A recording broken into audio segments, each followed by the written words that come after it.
Chapter 7 Abimelech's Greed for Power.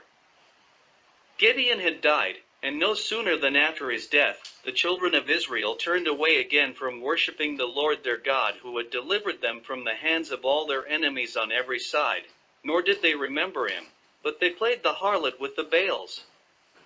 They actually made Baal-berith their god and built a temple to him in the city of Shechem.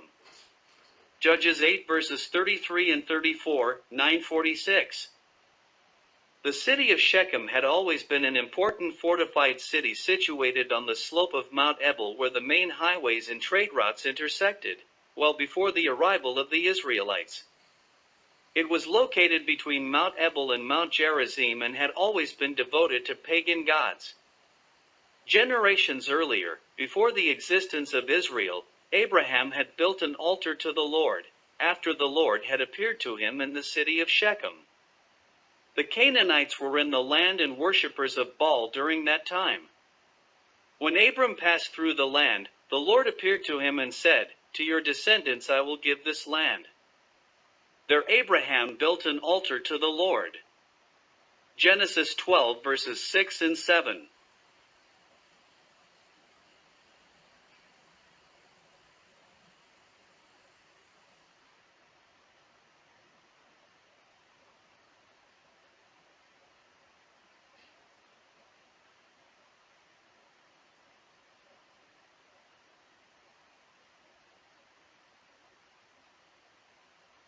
Jacob, Abraham's grandson, also went to the city of Shechem after leaving Padan Aram, and he set up his tent before the city.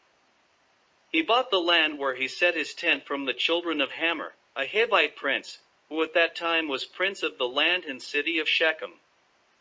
Then Jacob erected an altar there to the Lord and called it El Elov Israel. Genesis 33 verses 18 to 20, 34:1-3. It was many years earlier when Joshua made a covenant with Israel, and made for them a statute and ordinance in Shechem.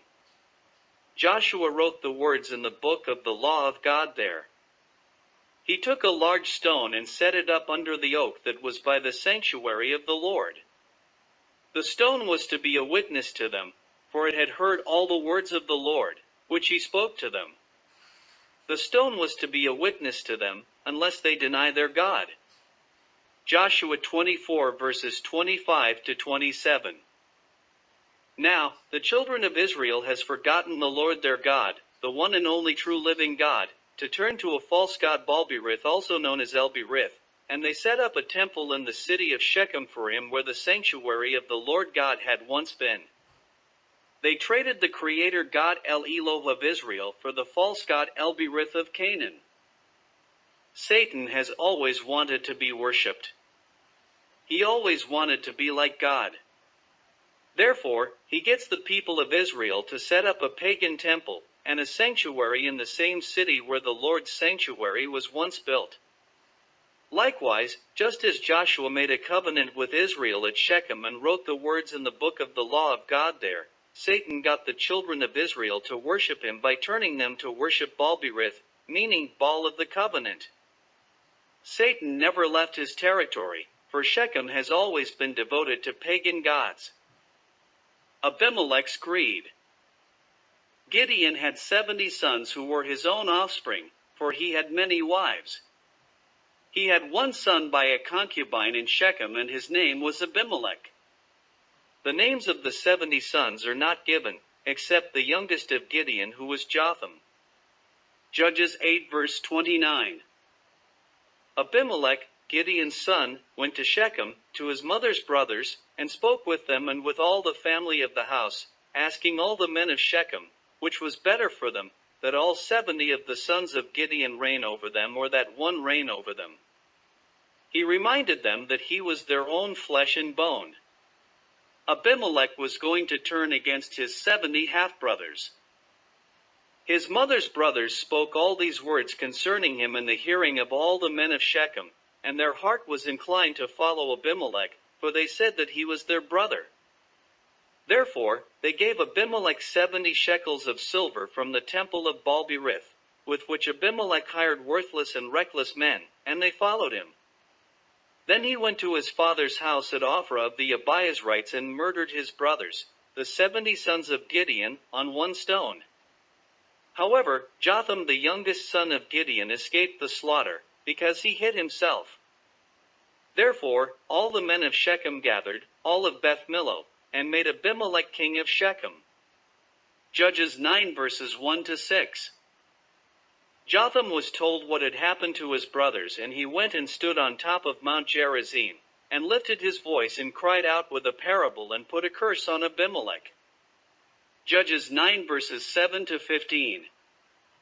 Jotham said, Now therefore, if you have acted in truth and sincerity in making Abimelech king, and if you have dealt well with Gideon and his house, and have done to him as he deserves, for my father fought for you, risked his life, and delivered you out of the hand of Midian. Nevertheless, you have risen up against my father's house this day.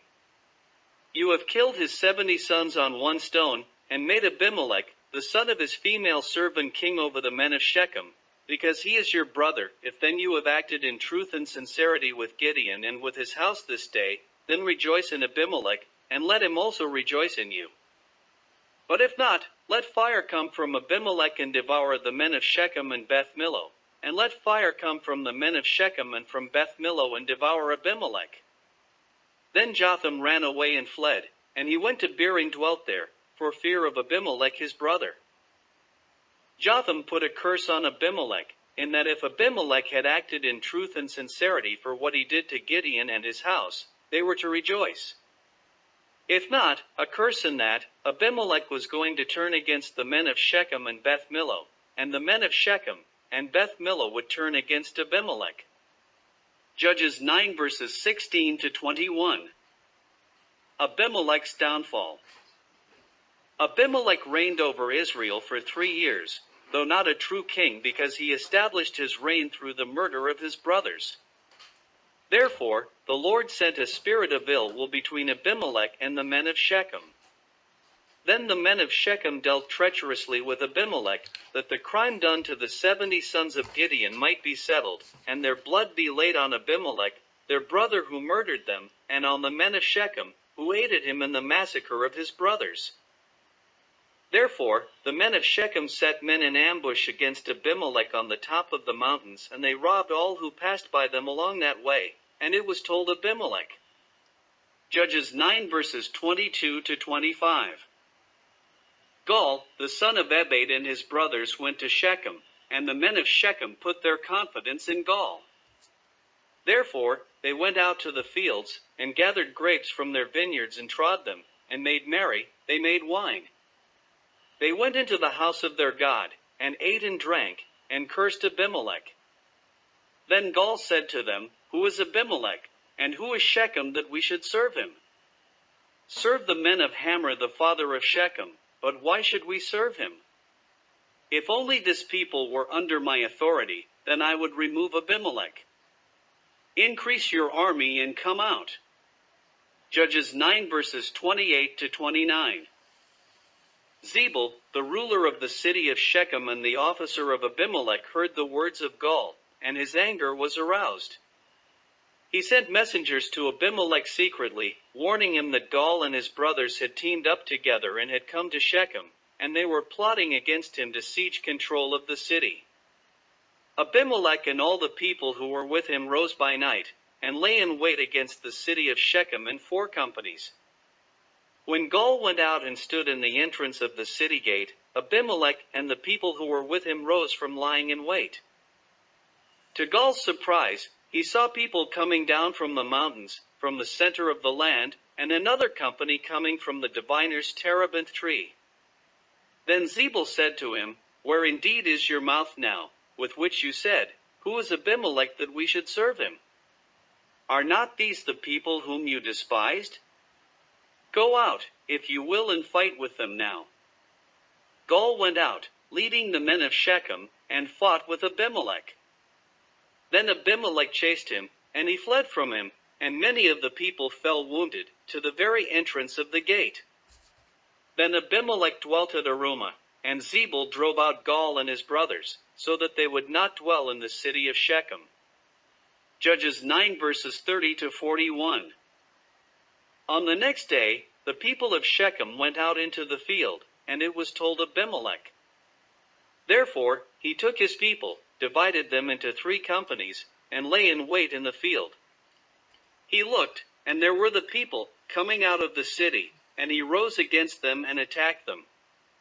Then Abimelech and the company that was with him rushed forward and stood at the entrance of the gate of the city, and the other 2 companies rushed upon all who were in the fields and killed them. Therefore Abimelech fought against the city all that day. He took the city of Shechem, and he demolished the city and sowed it with salt. Judges 9 verses 42 to 45. Now when all the men of the tower of Shechem heard what Abimelech and his company had done, they entered the stronghold of the temple of the god Berith, and it was told Abimelech that all the men of the tower of Shechem were gathered together. Abimelech went up to Mount Zalmon, he and all the people who were with him. He took an axe in his hand and cut down a bough from the trees. He took the bough and laid it on his shoulder, and had the people with him to do likewise, and they followed him and put boughs against the stronghold, set the stronghold on fire above them, so that all the people of the tower of Shechem died, about 1,000 men and women. Judges 9 verses 46 to 49. The men of Shechem entered the so-called stronghold of the temple of the god Berith. I suppose they thought Baal-berith would protect them. Baal-berith could not protect itself, neither could it protect the people. The stronghold was set on fire, and all the people of the tower of Shechem died. Abimelech went to Thebez, and he encamped against Thebez and took it. Thebez was a fortified city of Manasseh. It was situated about 13 miles southwest of Bethshean. However, there was a strong tower in this city, and all the men and women, all the people of the city, led there and shut themselves in. Then they went up to the top of the tower. Therefore Abimelech came as far as the tower and fought against it, and he drew near the door of the tower to burn it with fire. But a certain woman dropped an upper millstone on Abimelech's head and crushed his skull. He then called for his armor-bearer to draw his sword to kill him, for he did not want it said that a woman killed him, and the young man did so. He thrust him through, and Abimelech died. It was when the men of Israel saw that Abimelech was dead, they departed every man to his place. Thus the Lord repaid the wickedness of Abimelech, which he had done to his father by killing his 70 half-brothers. In turn, all the evil of the men of Shechem, the Lord returned on their own heads, and on them came the curse of Jotham the son of Gideon. Judges 9 verses 56 and 57. Tola, the 6th judge of Israel. After the reign of Abimelech, there arose a 6th judge to save Israel, Tola, the son of Puah, the son of Dodo. He was from the tribe of Issachar, who dwelt in Shamir, in the mountains of Ephraim. Judges 10 verses 1 and 2. The sons of Tola were mighty men of valor in their generations. Their number of days existed up to the time of David. 1 Chronicles 7 verses 1 and 2.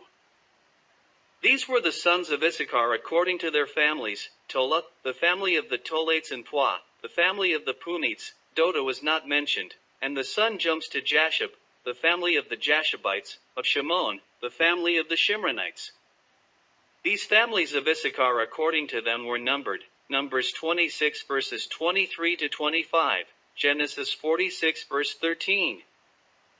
It is not said that Israel did evil in the sight of the Lord, therefore Tola is classified as the 2nd minor judge of Israel. Jair, the 7th judge of Israel. It is not said that the children did evil in the sight of the Lord, therefore Jair is classified as the 3rd minor judge of Israel. He had 30 sons who rode on 30 donkeys. They also had 30 towns, which were called Havoth-Jair, which were in the land of Gilead. Jair died, and he was buried in Carmel. Judges 10 verses 3 to 5. Jair was a son of Manasseh who captured the villages east of the Jordan River in Gilead and Bashan. He took all the region of Argob as far as the border of the Jeshurites and the Maccathites and called Bashan after his own name, Havoth-Jair. All the cities were fortified with high walls, gates, and bars besides a great many rural towns before they were destroyed. All the land the children of Israel took from Og king of Bashan, and it was given to the half-tribe of Manasseh. Deuteronomy 3 verse 5 says that 60 cities were taken, but there is no contradiction because there were 60 cities and also a great many rural towns. Jair and his sons dwelt in 30 towns. Deuteronomy 3 verses 3 to 7. Thank you for listening to Chapter 7 of the book Into the Promised Land from the book series It's All About Worship and To Whom You Worship by Doris N. Whaley Smith. The complete book in whole can be purchased on Amazon.com.